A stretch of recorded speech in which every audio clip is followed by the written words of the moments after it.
Jhelum academy کے بارے میں بعض لوگوں کو شیطان نے وسوسہ دلایا کہ جی وہ علی بھائی جیلم کیوں بلاتے ہیں؟ میرے بھائی یہ میں آپ کو کسی دربار پہ بلا رہا ہوں یا آپ سے چندہ مانگ رہا ہوں؟ یہاں جتنے لوگ آتے ہیں ان کو ہم اپنی جیب سے کھلاتے ہیں، جو ان میں غریب لوگ ہیں ہوٹل کا خرچہ تک ہم اٹھاتے ہیں، ان کا ایون آنے جانے کا کرایہ دے دیتے ہیں ان کو۔ علماء آتے ہیں، خطباء آتے ہیں، ائمہ حضرات آتے ہیں، میں ان کو مشکات گفٹ کرتا ہوں اکیڈمی کی طرف سے۔ ہمارا تو مطلب اس کے اوپر بہت بڑا بجٹ لگ رہا ہوتا ہے اللہ کے فضل سے، جسے ہم خود مینج کر رہے ہوتے ہیں، تو ہم آپ کو یہاں پہ چندے کے لیے تو نہیں بلوا رہے ہوتے، ٹھیک ہے؟ نہ شخصیت پرستی کے لیے بلوا رہے ہوتے ہیں۔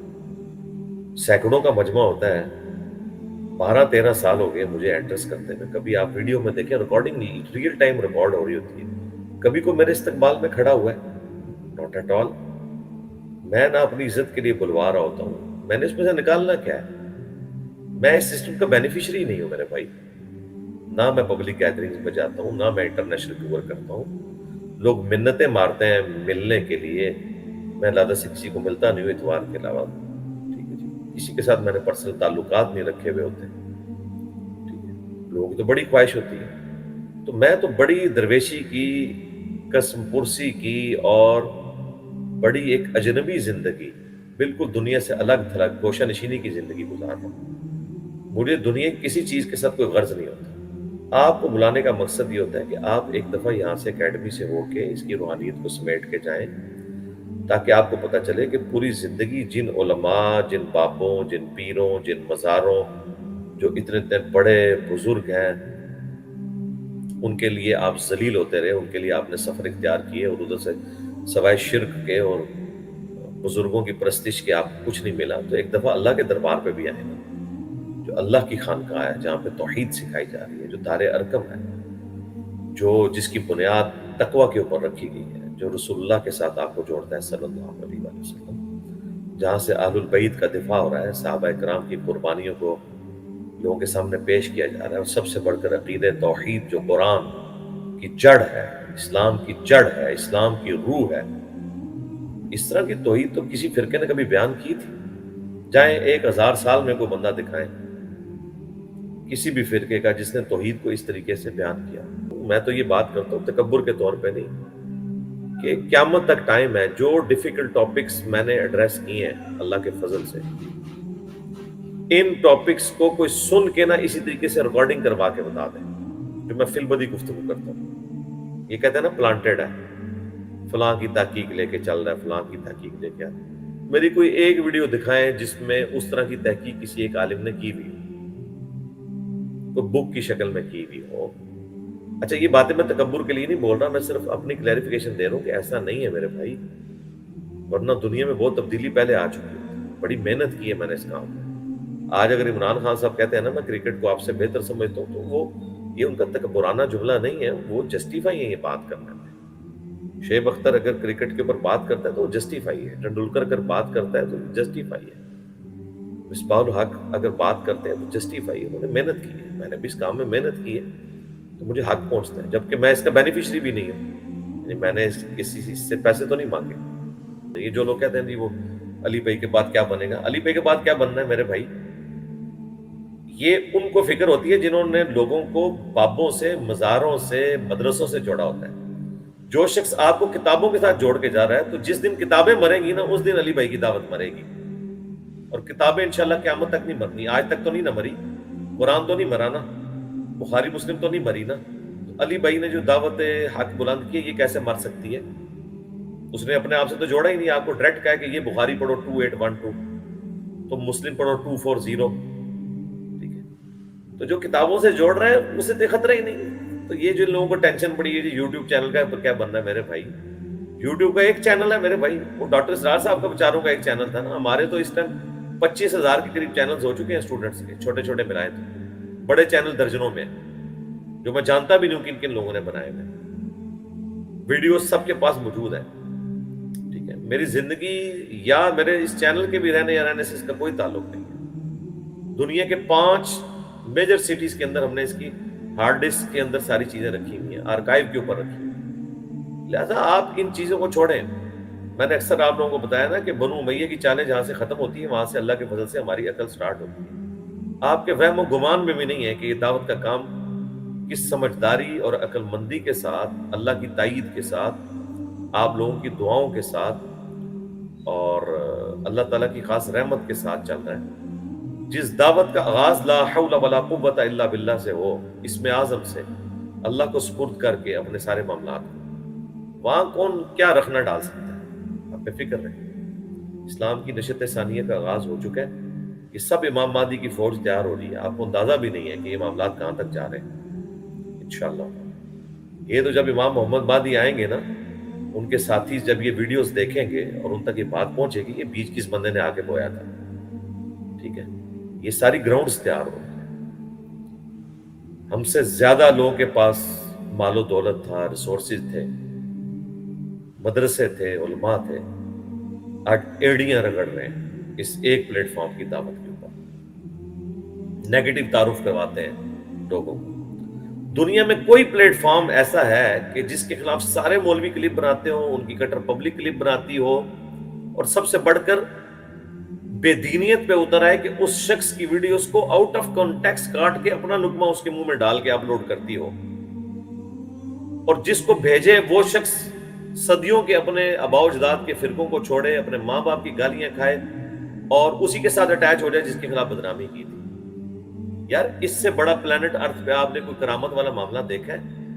یعنی میری کرامت نہیں، مجھ پر اللہ کا اکرام ہوا ہے۔ یہ کرامت کا مطلب یہ ہے کہ اللہ کرامت کرتا ہے۔ کیوں؟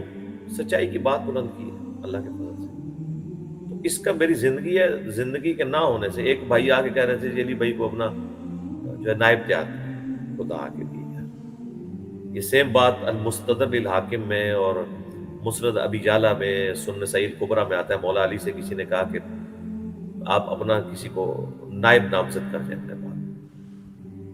انہوں نے کہا بھئی اللہ نے اگر خیر رکھی تو خود اس معاملے کو لے کے چلے گا۔ ان کا آپ اللہ کو کیا منہ دکھائیں گے، آپ نے نائب ہی نہیں بنایا۔ ان کا آپ کو ویسے ہی چھوڑ کے جاؤں گا میں جس طرح نبی علیہ السلام نے ہمیں چھوڑا تھا، میں کیوں اپنے کندھوں پہ یہ بات اٹھاؤں؟ تو ہم یہ کہہ رہے ہیں کہ ہم انشاءاللہ تعالیٰ آپ کو کتابوں سے جوڑ کے جا رہے ہیں۔ لوگ کہہ رہے ہیں اسکول بنائے، یونیورسٹیز بنائے، جی ڈاکٹر ذاکر نائک نے یہ کر دیا، فلاں نے یہ کر دیا، احمد دیدار صاحب نے کر دیا۔ میرے بھائی ان لوگوں نے جو کچھ کیا ہے، یہ لوگ تو بندے بنا کے نکالیں گے نا، اور وہ بندے جا کے کچھ چینج کریں گے، اور وہ بھی ظاہر ہے اس لیول کی چینج تو نہیں ہے، وہ تو چند ایک اسپیسیفک ٹاپکس ہیں جن کا جو ہے وہ مسلمانوں کے انٹرنل ایشو سے کوئی لینا دینا نہیں ہے۔ وہ کمپیریٹیو ریلیجن، ایک ہندو یا کرسچن کے ساتھ آپ کمپیریٹیو بات کریں تو اس میں بریلوی دیوبندی اہل حدیث کو کوئی تکلیف نہیں ہوتی، وہ خوش ہو رہے ہوتے ہیں کہ کون سا ہمیں کوئی ٹاؤنٹ کر رہا ہے، مسئلہ تو یہ اندر کا ہے۔ تو لیکن ہمارے کیس میں ہم نے یونیورسٹیز، کالجز، ادارے بنائے بغیر پوری امت کا ہی قبلہ بدل دیا۔ یعنی قبلہ تھا دیوبند، بریلی، اہل حدیث، شیعہ کی طرف، ہم نے امت کو پورا پلٹ کے مکہ مدینے کی طرف کر دیا۔ مکہ مدینے سے مراد وہ آل سعود کی طرف نہیں، قرآن و سنت کی طرف۔ تو یہ تو اس سے بڑا کام ہو گیا نا۔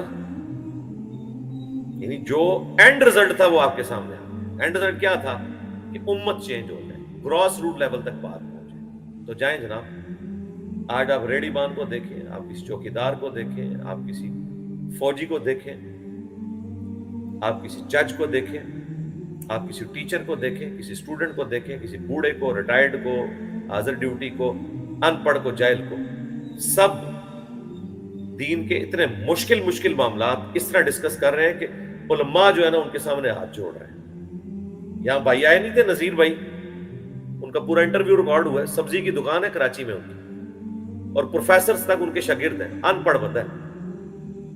آپ اس بندے کو جنگ جمل صفین نہروان کے اوپر گفتگو کرتے ہوئے سنیں، آپ پریشان ہو جائیں گے کہ اس کے سامنے تو مرے ہوئے زندہ مفتی سارے بیٹھ دیں تو ان کو پتہ ہی نہیں کیوں بھئی اس نے ساری باتیں سنی اور ازبر کر لی ہیں۔ یہی تو کام کیا تھا اللہ کے نبی علیہ السلام نے، کہ آپ نے عرب کے لوگوں کی زبان میں قرآن آپ پہ نازل ہوا، آپ نے جب ان کے سامنے رکھا، وہ ان پڑھ جاہل لوگ تھے، جٹ عربی، بدو عربی، بس قرآن انہوں نے کریم کر لیا۔ اب جس نے سورۃ المائدہ، سورہ النساء، آل عمران کریم کی ہوئی ہے، سورہ مریم، اس کے سامنے اس وقت یروشلم کا کوئی پادری کھڑا ہو سکتا تھا؟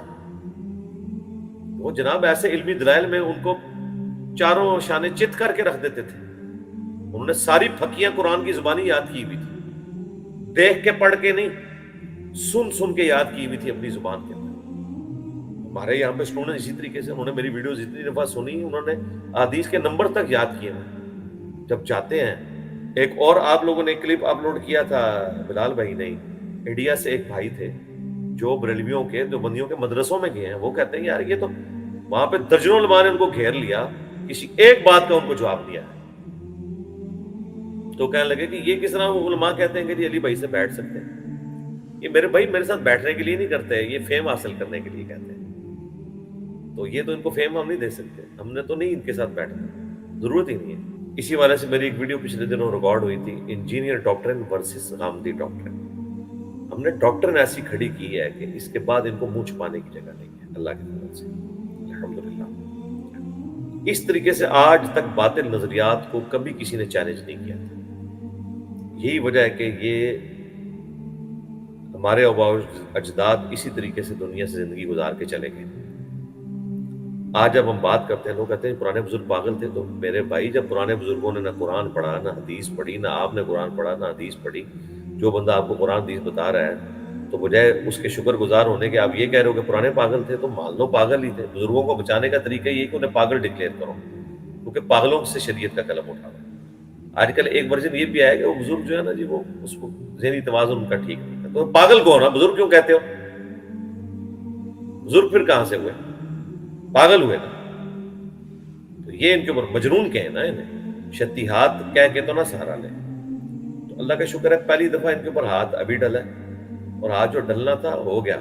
جو انہوں نے امت کے ساتھ ہاتھ کیا تھا نا، اللہ کے فضل سے اس ہاتھ کے ٹکڑے ٹکڑے ہو چکے ہیں الحمدللہ۔ اور اب اس دعوت حق جو رسول اللہ کی دعوت حق ہے، جو ختم نبوت صلی اللہ علیہ وآلہ وسلم کی برکت سے ہمیں ٹرانسفر ہوئی ہے، اس کے آگے اب کوئی بند نہیں باندھ سکتا۔ دیکھ لیں، دیوبند کا بند ٹوٹ گیا، بریلویت کا بند ٹوٹ گیا، اہل حدیثیت کا غرور، تکبر اور بند ٹوٹ گیا، شیعہ کا غرور، تکبر اور بند ٹوٹ گیا۔ اللہ کا شکر ہے کہ لوگ اپنے آپ کو صرف مسلم کہنے پہ فخر محسوس کریں۔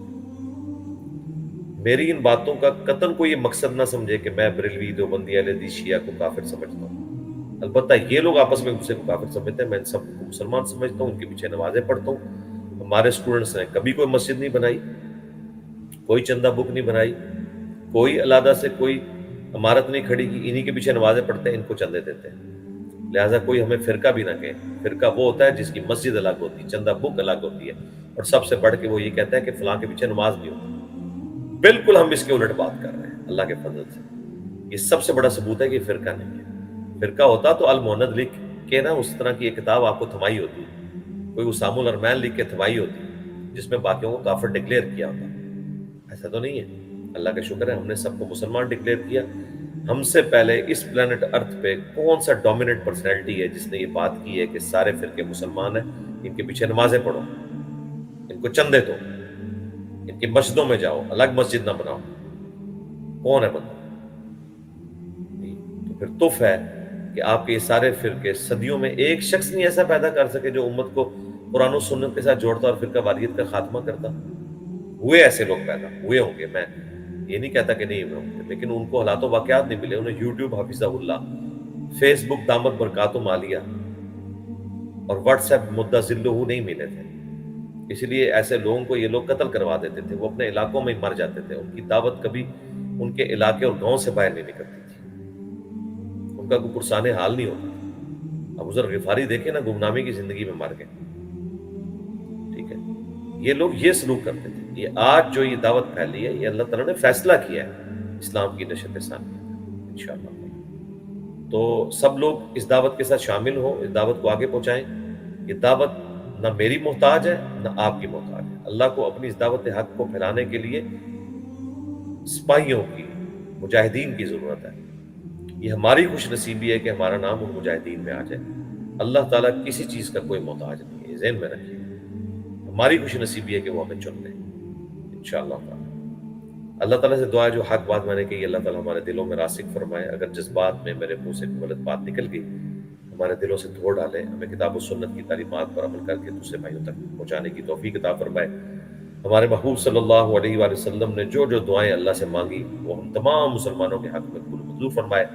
جن جن چیزوں کے شر سے ہمارے محبوب صلی اللہ علیہ وآلہ وسلم نے پناہ طلب کی، ہم تمام مسلمانوں کو ان چیزوں کے شر سے پناہ عطا فرمائے، اور ختم نبوت کی برکت سے جو کام ہمیں شفٹ ہوا ہے پوری ایمانداری کے ساتھ نبی صلی اللہ علیہ وآلہ وسلم کی اس مبارک دعوت کو ان کی بھولی بھالی امت تک پہنچا کر ان کو اپنے بابوں سے توڑ کر اس شخصیت کے ساتھ جوڑنے کی توفیق عطا فرمائے جس کی قبر مدینے میں ہے، صلی اللہ علیہ وآلہ وسلم۔ سبحانک اللہم و بحمدک، اشہد ان لا الہ الا انت، استغفرک و اتوب الیک، وما علینا الا البلاغ المبین۔ جزاکم اللہ خیرا۔